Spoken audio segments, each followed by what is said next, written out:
আটদলীয় মোর্চায় নতুন করে আরও ৩ দলের অন্তর্ভুক্তি এবং আসন সমঝোতা নিয়ে টানাপোড়েন চলছে জামায়াতে ইসলাম এবং ইসলামী আন্দোলনের মধ্যে। তবে বৃহৎ স্বার্থে দূরত্ব ঘুচিয়ে একসাথে ভোটের মাঠে থাকার কথা বলছেন জোটের শীর্ষ নেতারা।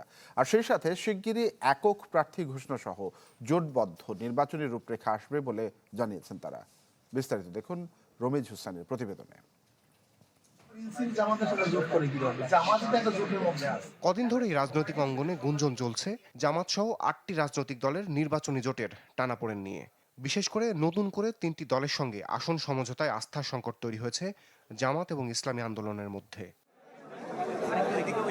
এনসিপি, এলডিপি আর এবি পার্টির সাথে আসন বন্টন যখন অনেকটাই চূড়ান্ত, তখন নির্বাচনী জোটের অন্য দলগুলোর সাথে আসন সমঝোতায় বাড়ছে জটিলতা।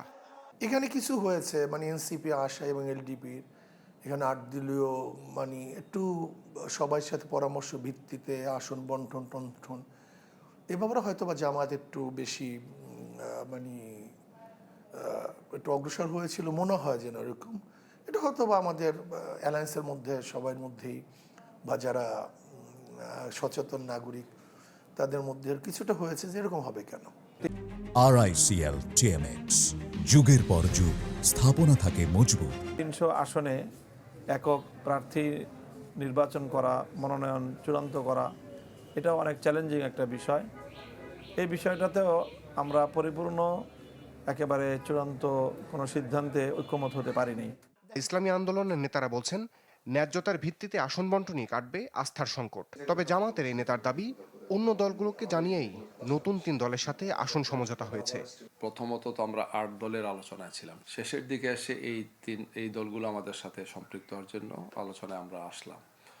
তো স্বাভাবিকভাবে একটা নতুন ডাইমেনশন আসলো, এবং এতদিনের আলোচনায় যে আসনগুলো নিয়ে কি হবে না হবে সেটা নিয়ে তো আলোচনা হয়েছে, সবগুলোই আলোচনা হয়েছে। হতে পারে যে সব ইনফরমেশন সবার কাছে অত নেই, এই জন্য একজন তার দলীয় অবস্থান থেকে হয়তো তিনি হয়তো জানেন না এটা বলছেন, কিন্তু এই সমস্ত বিষয়গুলো নিয়ে পরস্পরের সাথে শেয়ার করা হচ্ছে, সম্ভাব্য সব শেয়ার। কারণ এত ছিল যে ঘন ঘন সিদ্ধান্ত নিতে হচ্ছিল, সরকার সকালে দুপুরে বিকেলে রাত্রে বসতে হয়েছে, বারবার বসতে হয়েছে। ঐক্যবদ্ধ চলার জন্য যে মেজাজ মন থাকার দরকার, এটা আমরা সবাই বুঝি।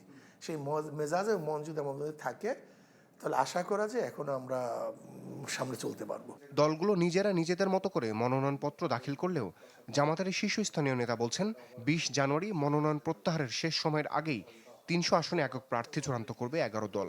তখনই কেটে যাবে সব জটিলতা, শুরু হবে জোটগত ভোটের প্রচার ও প্রস্তুতি।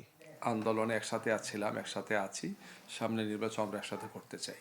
রমিজ হুসাইন, চ্যানেল 24, ঢাকা।